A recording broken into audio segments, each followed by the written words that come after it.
I'm Dawn. Welcome to my channel, New Beginnings, my everyday life in rural Cyprus.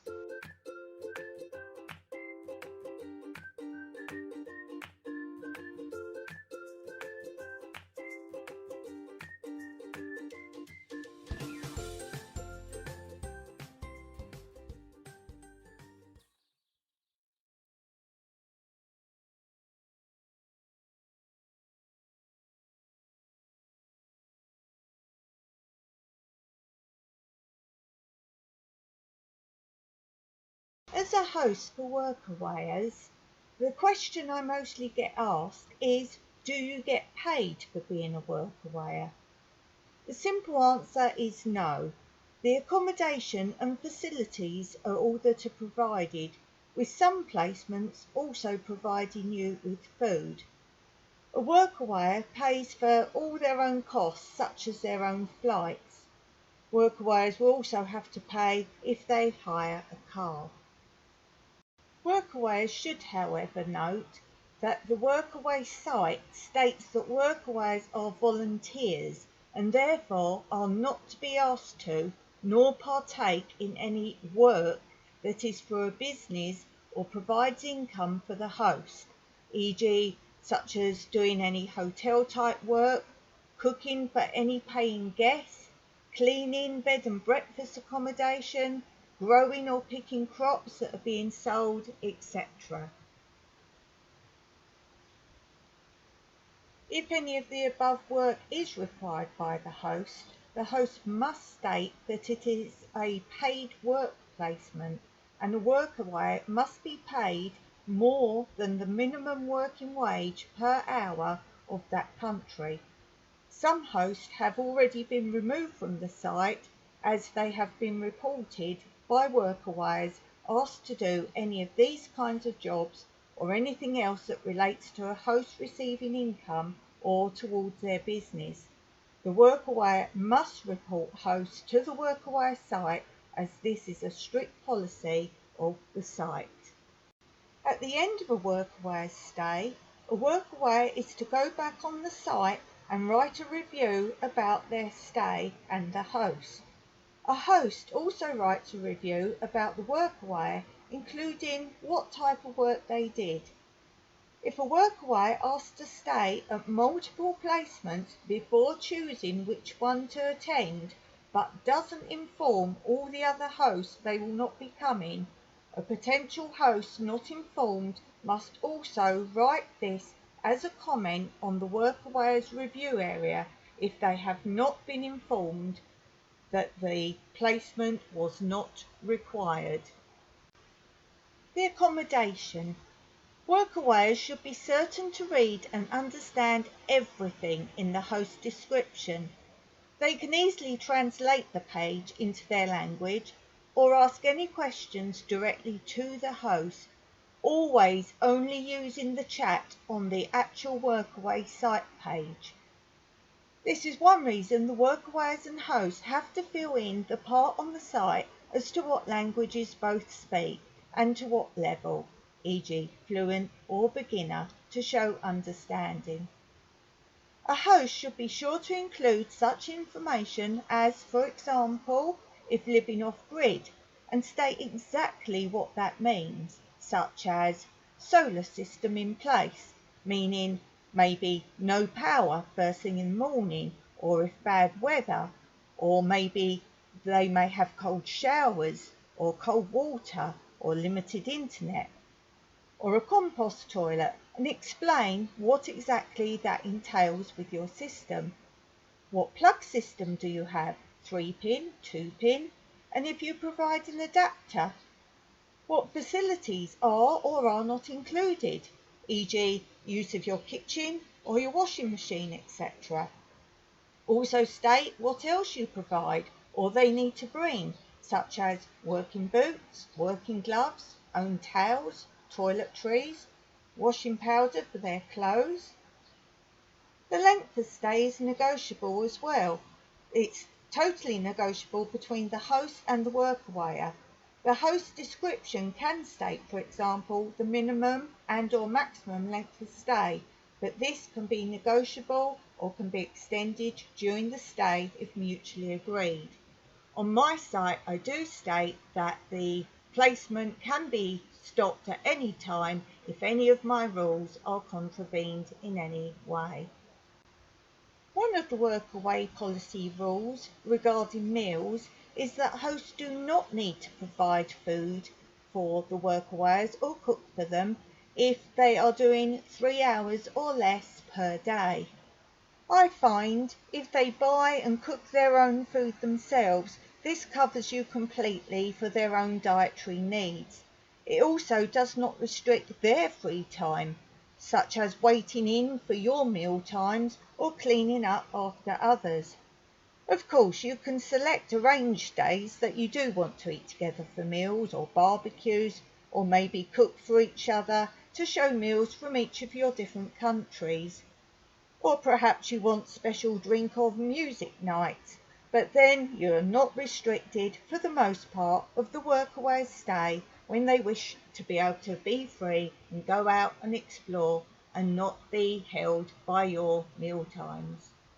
Although the site is called Workaway, and I speak of workers and working hours, remember that they are not employees, they are volunteers.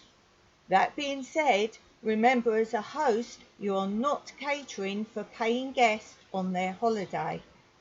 A great example of this is our situation. We have 3 different Airbnbs on our property. For example, we cannot therefore offer our workawayers more than we offer paying guests, which is why, for example, we do not provide food for workawayers or access to facilities such as our washing machine or use of the swimming pool. We have to be careful that as we ask volunteers to help us for only 3 hours per day, that potential Airbnbers do not then think, oh, well, we'll book as a workawayer instead, meaning less of potential income if more was on offer for a workawayer than an Airbnb guest. This is also a reason for a host to set their working hours for workawayers clearly stated in their Workaway site profile. Clearly state in your description if a host the time the workawayers need to be ready to actually start working each day. Here, particularly in the hotter months in Cyprus and a homesteading lifestyle, work needs to begin early in the mornings before it gets too hot. If you have animals that need to be fed at your location or work that has a particular time it needs doing, add this in your description and use this as a basis for what hours a workawayer needs to be ready to work or their set working hours.